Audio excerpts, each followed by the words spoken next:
student, today is 16th April 2020 and days is Thursday।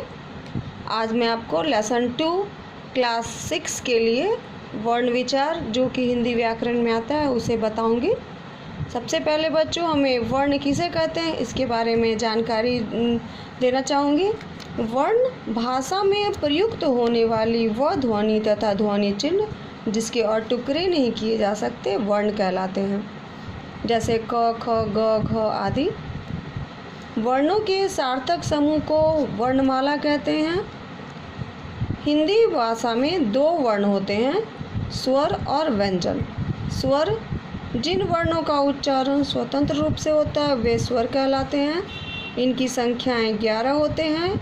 अ से लेकर अह तक के शब्द को हम स्वर कहते हैं।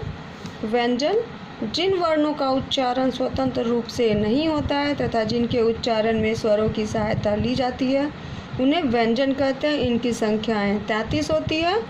क से ज्ञ तक के वर्ण को हम व्यंजन कहते हैं।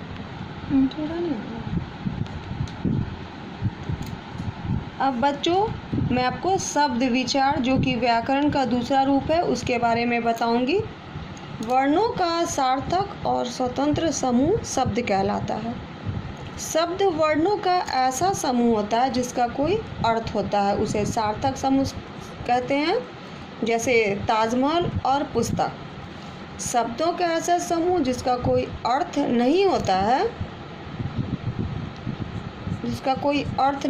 उसे निरर्थक शब्द कहते हैं। जैसे वाय वाना। शब्दों के 4 भेद होते हैं। पहला है उत्पत्ति के आधार पर, उसे हम 4 भागों में बांटते हैं। तत्सम तत्, तद्भव शब्द, देशज और विदेशी शब्द। रचना के आधार पर हम शब्दों को 3 भागों में बांटते हैं, रूढ़ शब्द, यौगिक शब्द और योगरूढ़ शब्द। तीसरा है प्रयोग के आधार पर हम शब्द को 2 भागों में बांटते हैं, विकारी शब्द और अविकारी शब्द। विकारी शब्द को हम संज्ञा, सर्वनाम, विशेषण और क्रिया में बांटते हैं और अविकारी शब्द को हम क्रिया विशेषण, संबंध बोधक, समुच्चय बोधक और विस्मयादि बोधक के आधार पर प्रयोग करते हैं।